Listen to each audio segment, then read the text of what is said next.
Hi, I'm Dr. Tammy Nelson, and welcome to Relationship TV. Today we have a great guest, Reid Mihalko. He is America's favorite sex geek. He's a sex educator, and wait till you hear the things that he does and that he's done. You're going to love Reid. He's hysterical, entertaining, and fabulous information about sex and the things that you really want to know and need to know about your relationship. Reid, thanks so much for being here. Oh, it's always an honor. Yay! Thrilled to have you. And we're so excited to hear about how you got into this, what makes you a sex geek, because I know people are going to want to know about that. Yep. All of our viewers and everyone listening wants to be a sex geek like you. So tell us what that's about first and how they too can join the club. Yeah. So, well, as a nerdy, as a clearly labeled sex geek, basically my X-Men origin story for the comic book nerds out there, trying to not go through what I saw my mom and dad go through. That's my origin. My mom and dad loved each other very much. They shared that special hug 4 times actually, because I'm the 4th. So my brothers and I grew up watching 2 people who we'd catch making out in the kitchen all the time, cuddling on the couch. Eventually, kind of, death by paper cuts, their inability to communicate their wants, needs, and desires. They didn't have the tools to work through their upsets in their marriage. And eventually they would just grow more and more distant and work harder and harder to stay together while they just raged at each other. My mom would eventually cope by turning to alcohol. She became an alcoholic. And my dad, trying to make her happy, was of that generation where money might do that. So he became a workaholic. And they had no way to kind of fix that. Eventually they would lose everything, live in their van for 2 years, Wow. like weird. Sad, very sad in a way to have that rupture in their marriage. Yeah, and we were also in our high school kind of the all-star family. So none of this was talked about or out in the open at all. So there was this we are the all-star football family of New Hampshire. And my mom, was passed out all the time or emotionally violent when she was drunk. And my dad was completely emotionally castrated and didn't know how to save his family. For me, it was this interesting lesson of, love's not enough, because what was so obvious was how much they loved each other. And they stayed together till my mom passed away first. But it set me on this trajectory of how do I not turn into them and what tools were they missing. And then I happened to be a geek and a nerd, even though we didn't use words like that when I was young. So my enthusiasm for learning and finding tools to empower myself, that's the privilege I have now, is I get to dork out with people on these tools that help you hopefully not turn into my mom and dad. And at the same time, reclaim who you want to be in this world and build whatever relationships or make relationships that you have even better. Go ahead. And I use a lot of humor because I'm a dork. Or a funny guy.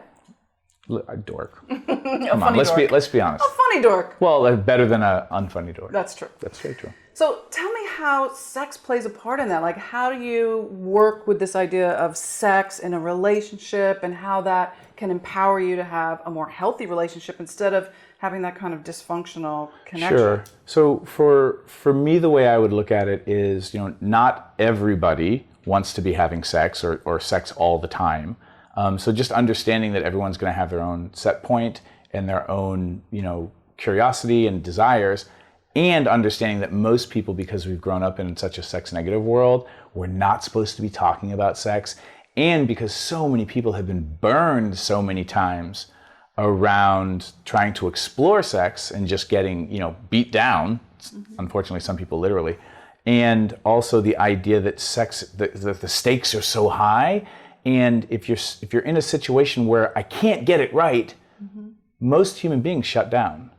So if you could get it right, air quotes, if there wasn't any shame and guilt, and you knew that you weren't hurting anybody and that people would still love you for being you, if you could shake up the Etch-a-Sketch of all the bullshit in society around sex and just start a new drawing, in that space, most people are a lot more curious. a lot more willing to help a partner out. You know, like, hey, honey, I want to try this thing. Like, oh, okay, like, let's try it. And if you give people the space that you can like what you like and you can not like what you don't like, then sex actually becomes a place where it can be playful again, in a very adult, childlike way, where there's curiosity, there's experimentation, there's mistakes that you laugh at, and then like successes that you cheer.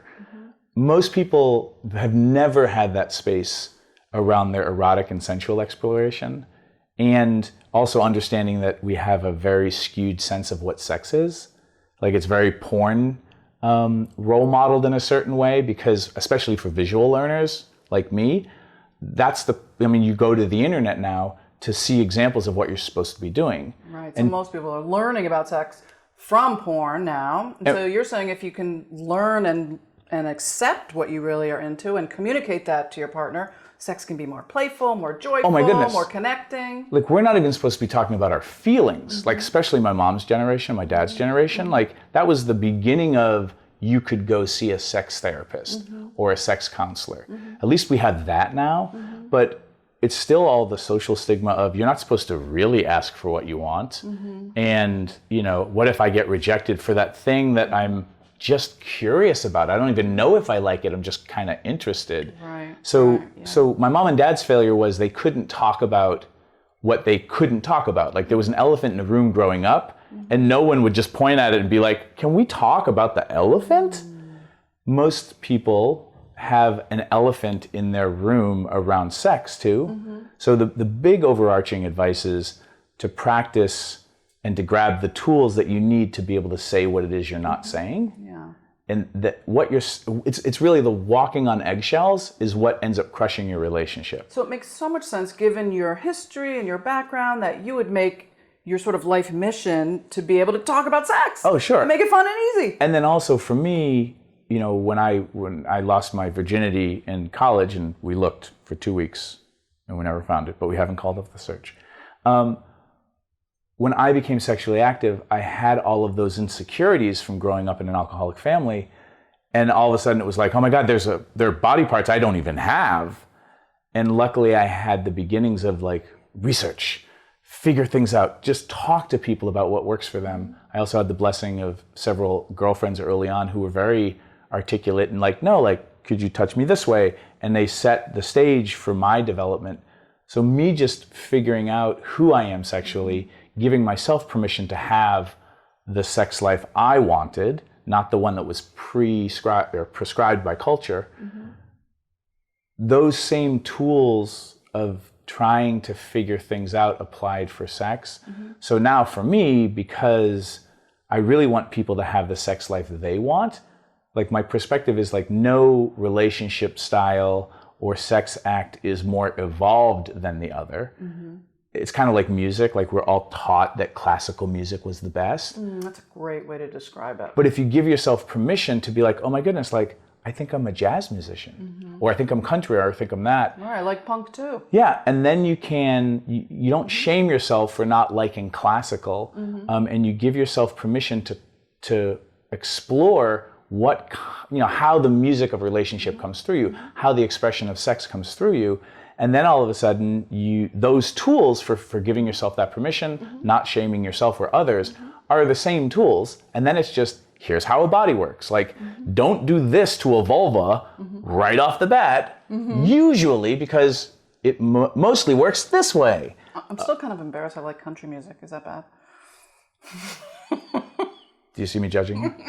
No, it doesn't. Probably you wouldn't judge me. Well, my father was a country geek. But this is the thing. If you're, and this is for like the single people, right? If you're gonna start off a band and you know you like country, maybe you want to start a band with other country musicians, like date your species. So you're not driving a jazz musician crazy because you want to keep doing the slide guitar. Well, what if you just want country on Saturdays and jazz on Friday and rock on Thursday? Then I would say find somebody who loves all kinds of music, and you can geek out on that rather than trying to force somebody to like the music And then, and where this is tricky if you're already in a committed relationship, the date your species idea is you can get a tiger and a lion to make a liger. It just might take a little bit more work, but those communication skills and the emotional IQ skills to navigate, really having the kinds of talks my mom and dad could never have because it would just burst into slamming door Morse code. Right. Those tools are useful in relationships in general. So if someone's in a relationship and they're watching or listening, what is some advice that you have for them if they're on the verge of a relationship, looking for a relationship, in a relationship? What's a piece of advice that you can give to couples? It's ultimately you're building a relationship where you can talk about the things that you're afraid are going to ruin the relationship. It really is that don't rock the boat mentality from certainly from the 50s. We'll just say at least in the 50s it was alive and well. It's still alive and well. Not rocking the boat is what sinks the ship. The relationship. Good, huh? But that's the thing is like when you build a relationship where we can talk about the scariest stuff and we get through it, then all of a sudden we have this emotional memory of, oh my goodness, like there's not a can of worms big enough that we can't open together. That courageousness and connectedness, that's the thing that gets people through almost anything. And I think the other thing that I would advocate for is beware when your only metric for success in relationships is duration, which was very much our great-grandparents' version. Any great advice for therapists out there listening who are working with couples, I think. Yeah. Because that's how we were taught to judge our success.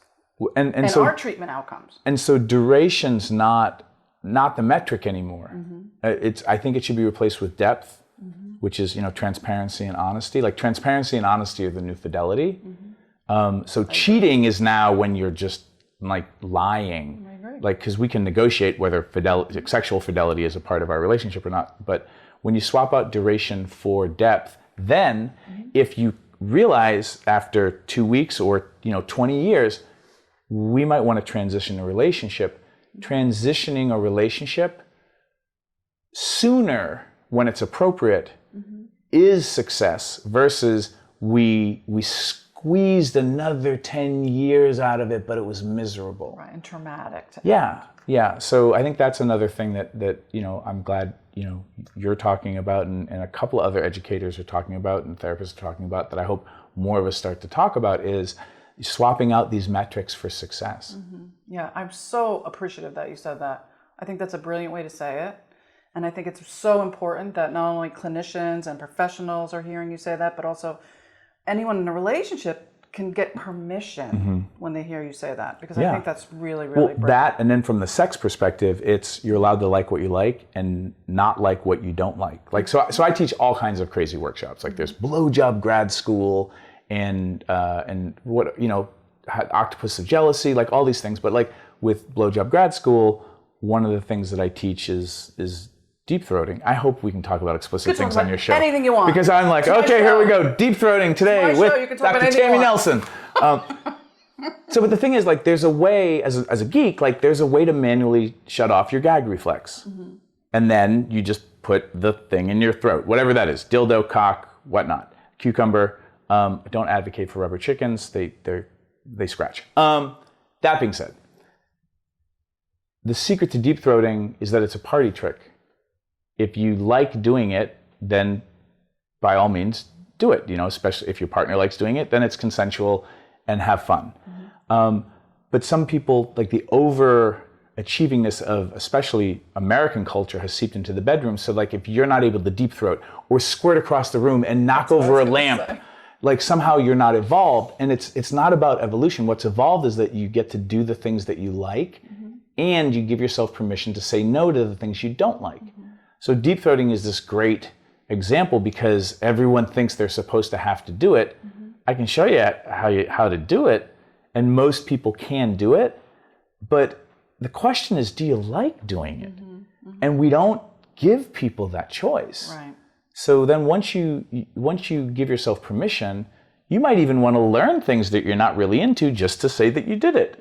But is really, do you have the tools to give yourself permission and build into your relationships, hey, we can remove a lot of this pressure by giving ourselves permission to like not like things. Permission and choice, yeah. Yeah. Love it. So, Reid, what is a quick tip for couples that you could leave us with? So now we're talking about deep throating, not deep throating. So you quick, can say no to deep throating. That's a good quick tip. Well, as a quick tip for me as a geek, for my Star Trek fans out there, and I'm about to ruin Star Trek, I apologize, is the Spock, Vulcan, live long and prosper, peace and long life.